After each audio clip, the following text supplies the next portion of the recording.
Hello. So I wanted to talk about a couple Golbez mechanics that we can change our strategy and just kind of get some more knowledge on to make things a lot easier coming into tomorrow's raid. So first of all is that there is a tell on whether the incoming mechanic after we have to dodge the swords, if it's in or out safe. It comes from the purple glow that the boss does during Azdaya's shadow.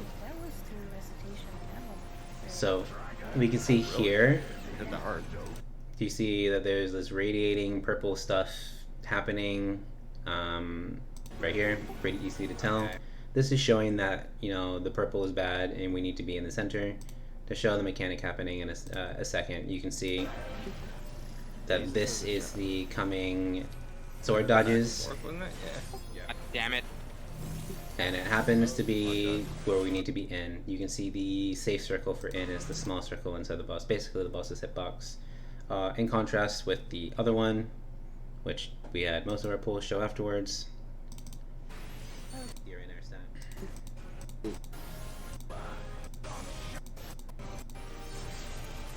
Right here,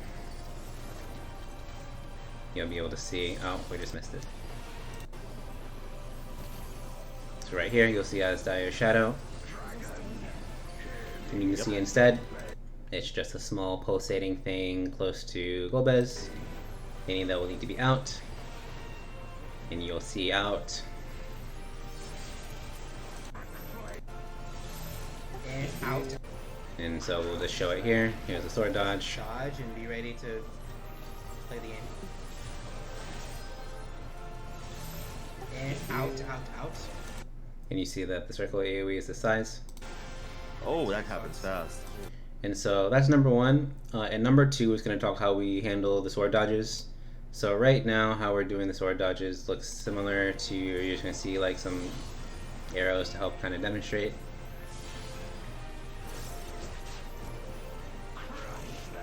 So you can look at the boss's hitbox to see where he's facing. We can see that the boss is facing in this direction. And normally what we've been doing is riding the center of the boss, going from this safe spot to this safe spot. This is okay for this movement being an individual movement, but there's an alternative that makes it a bit easier to kind of go on a marker and have things planned out for afterwards. And so if you see this yellow arrow here, so instead of us looking at going in the center and moving, we can look at the edge of the AoE that he's hitting, and we can appropriately stand on a marker that will set us up for success for other mechanics.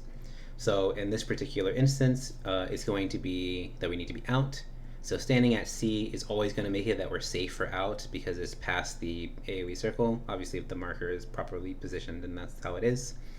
And in determining which healer goes where, we will just have my light party go to the color equivalent. So me, Yuri, Srathia, and Kitty in this case would be going to 3 if we started at C.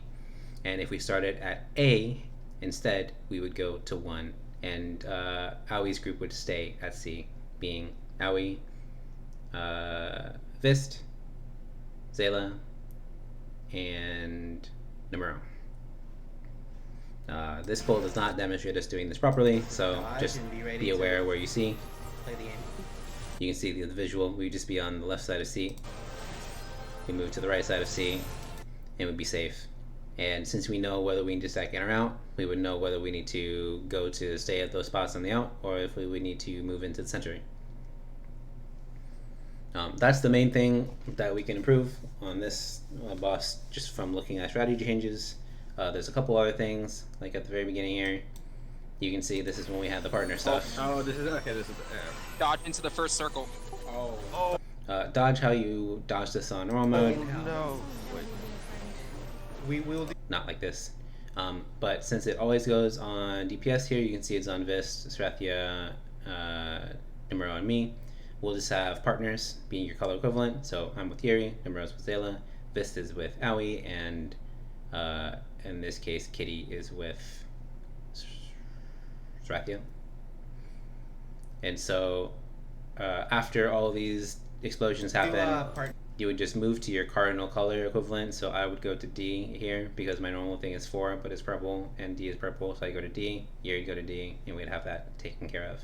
There are a couple other ways to do this that are a bit more positionally involved, which some strategies we may have to do on other mechanics when we have this thing. For instance, when we're doing the gales, there is some carryover here, but we're gonna just do this first because it's very easy, so we can get to the other things later. Maybe we'll change it later or not. I don't know. But that's kind of the go-to for this boss.